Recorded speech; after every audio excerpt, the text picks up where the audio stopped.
జరిగింది. ఇప్పుడు జ్ఞానయ్య యాదవ్ గారిని మాట్లాడవలసిందిగా కోరుతున్నాం. సౌండ్ తగ్గింది, ఆకలి అవుతున్నట్టు మనలకు. చేసుకొని వచ్చి మాట్లాడదాం, మాట్లాడుకొని పోయి చేసుకుందాం. మాట్లాడలేక నేను అందరూ అనట్లేదుగా గట్టిగా. నేను చాలా దూరం నుంచి వచ్చిన మిమ్మల్ని చూడాలని. మీకు ఈ రాష్ట్రంలో బీసీ రాజ్యాధికారం వస్తే బిజినేపల్లికి ఒక చరిత్ర లిఖించబడి ఉంటుంది. అందుకనే దాన్ని చూడాలి, మీ చైతన్యాన్ని చూడాలని మా వెంకటస్వామి అన్న క్యూనిస్లో నేను కూర్చుంటే మళ్ళా పంపించిండు. వెంకటస్వామి అన్న బట్టి మన రఘుబాబు ఇంకా 10 మంది దానికి వచ్చిండే. ఆ బుక్కు వాళ్ళ సిస్టమ్ అరే ఇంత గొప్పగా ప్రజల్లో ఉందా అనేటటువంటి ఆశ్చర్యం నాకు ఆ రోజే కలిగింది. వాస్తవంగా బీసీ చైతన్య వేదిక అని పెట్టిరు. ఇది చైతన్యం అయినటువంటి సభగా అభివర్ణించుకోవాల్సినటువంటి సందర్భం ఇది. ఎందుకంటే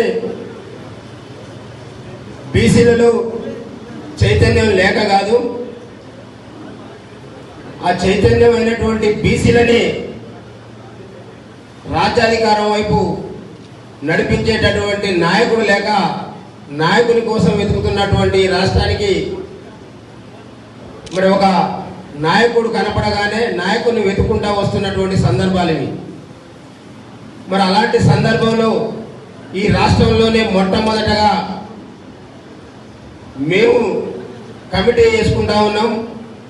ఈ రాష్ట్రం నుంచి రాష్ట్ర ప్రతినిధులుగా మీరు వచ్చి మా కమిటీకి ఆశీర్వదించి మమ్మల్ని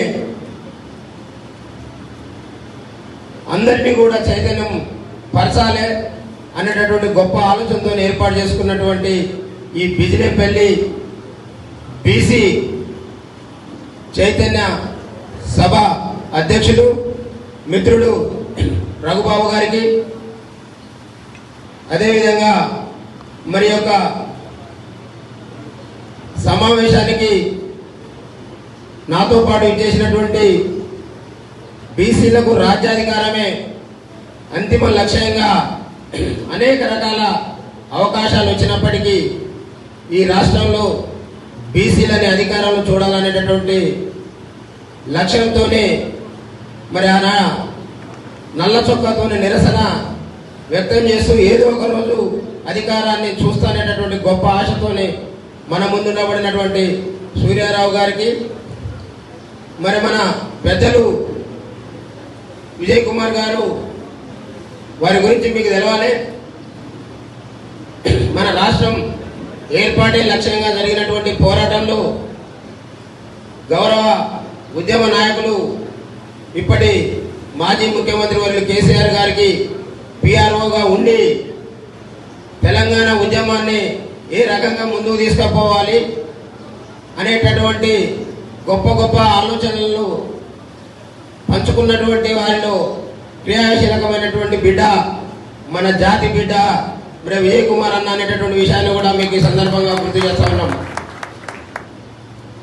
అంతేకాకుండా వేదిక మీద నిలబడినటువంటి పెద్దలు, మరి వివిధ గ్రామాల నుంచి విచ్చేసినటువంటి బీసీ కుటుంబ సభ్యులందరికీ కూడా పేరు పేరున నా యొక్క నమస్కారాలు, ధన్యవాదాలు తెలియజేస్తా ఉన్నాను.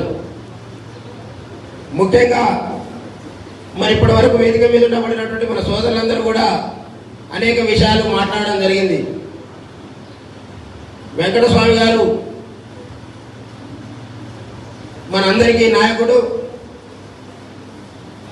మనందరికీ పెద్ద దిక్కుగా మరి రిటైర్ అయిన తర్వాత బీసీలని రాజ్యాధికారం వైపు తీసుకుపోవాలనేటటువంటి తపనతోనే మరి వారు మాట్లాడినటువంటి అంశాలు కావచ్చు.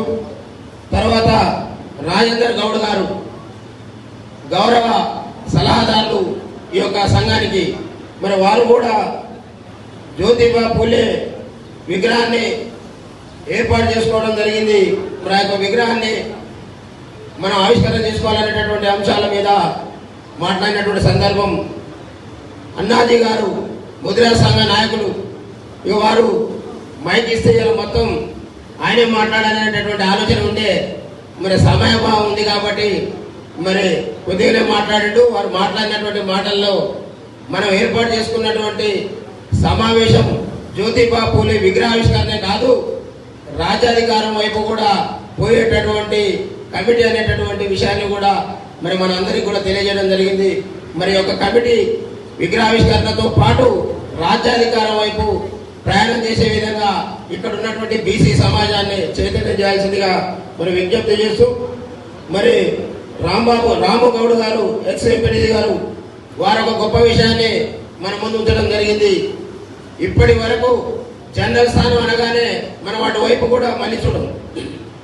ఎందుకు అంటే జనరల్ అనగానే రెడ్లు కమ్మలు ఎలమలు పోటీ చేసేటటువంటి రిజర్వేషన్ సీట్లు అన్నట్టుగా మనకి 75-80 సంవత్సరాల నుండి మనం పరిపాలిస్తున్నటువంటి ఈ 1-2-3% ఉండబడినటువంటి అగ్రవర్ణాలు మరి మనకు ఆ రకమైనటువంటి అభిప్రాయాన్ని ఆ జనరల్ స్థానాల మీద కేటాయించి చూపుని మన వైపు వాళ్ళ వైపు పడకుండా మనల్ని పరిపాలించినటువంటి చరిత్ర ఉంది.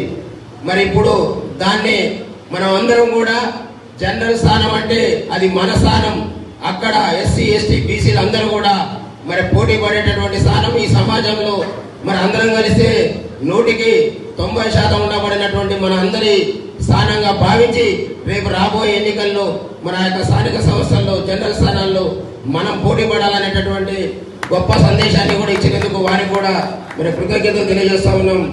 అంతేకాకుండా రఘుబాబు గారు మరి మా సోదరి మరి ఇంతకుముందే సూర్యారావు గారు చెప్పారు, మనకు సావిత్రిబాయి పూలేలు చాలా తక్కువ కనపడతా ఉన్నారు.